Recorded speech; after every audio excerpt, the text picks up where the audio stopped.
Another day begins along False River.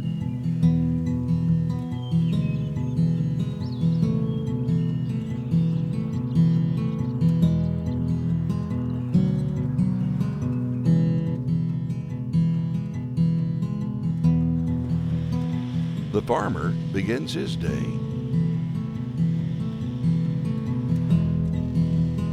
Industry wakes up.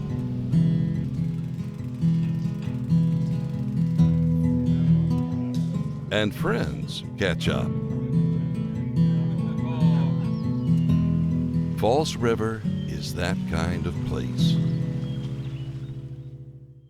The first reference to what we know as False River may well come from as early as 1682, definitely in 1699 when the Iberville Party was coming upriver.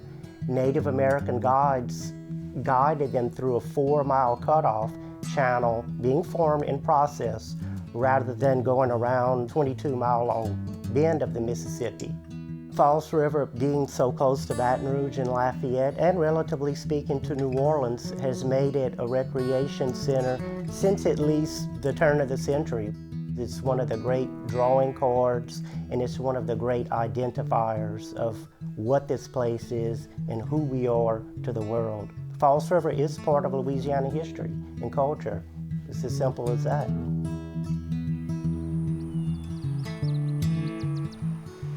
This river is the lifeblood of this parish.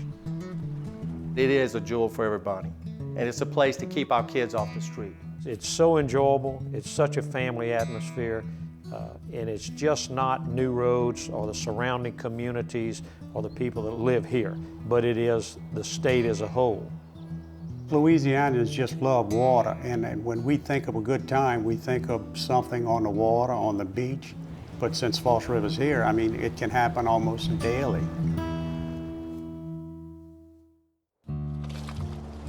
But False River isn't what it used to be.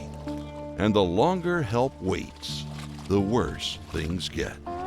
False River, I'd say some of the major changes when you look at it, I believe, are in the habitat for the fisheries.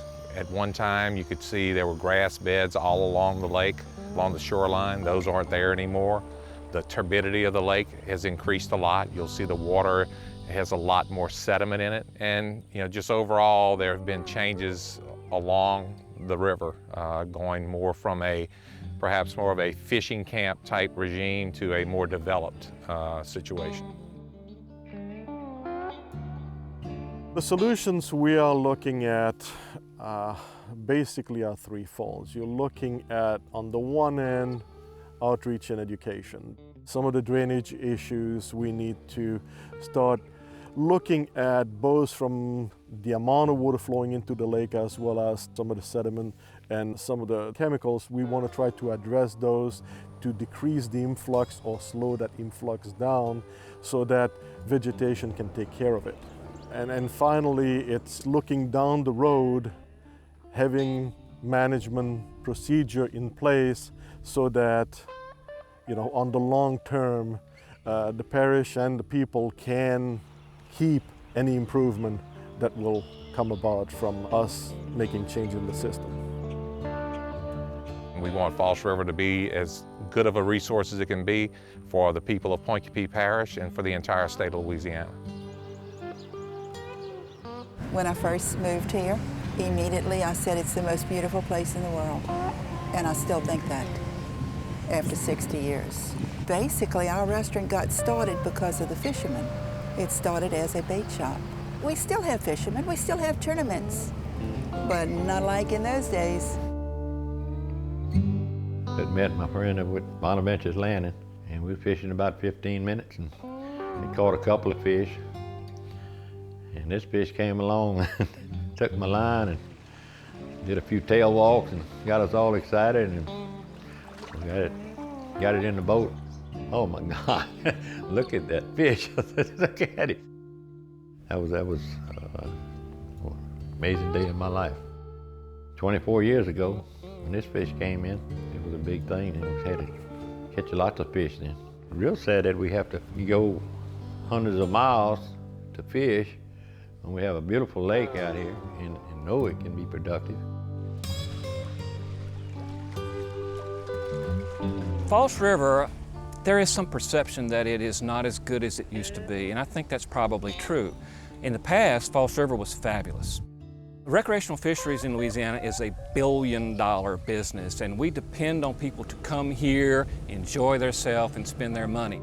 False River, in addition, also has a tremendous traffic of people from high population areas. Baton Rouge, for example, has a large number of people that live here and commute, so it's expanded in its importance in that regard.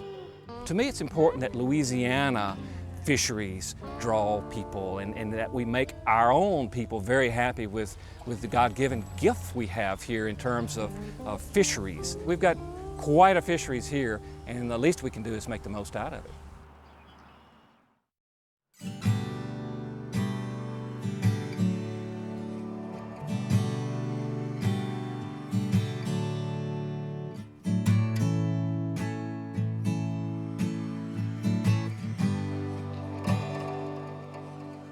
False River is so critically important to our parish.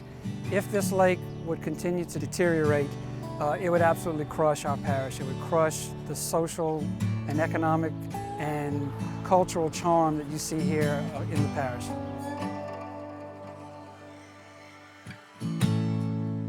False River is part of the fabric of this community. And this is my home. We live here, we're raising our children here, and False River is going to be part of their heritage. And what we need to do is make sure we protect that. Well, it's like any asset in any community or parish. This river is used by an incredible amount of people that don't live here. This is not hopeless. We can do this. We should leave no stone unturned. We should just keep moving forward, and let's get it done. False River is a resource for Pointe-Coupee. It's also a resource for South Louisiana. But False River is definitely a resource for our state.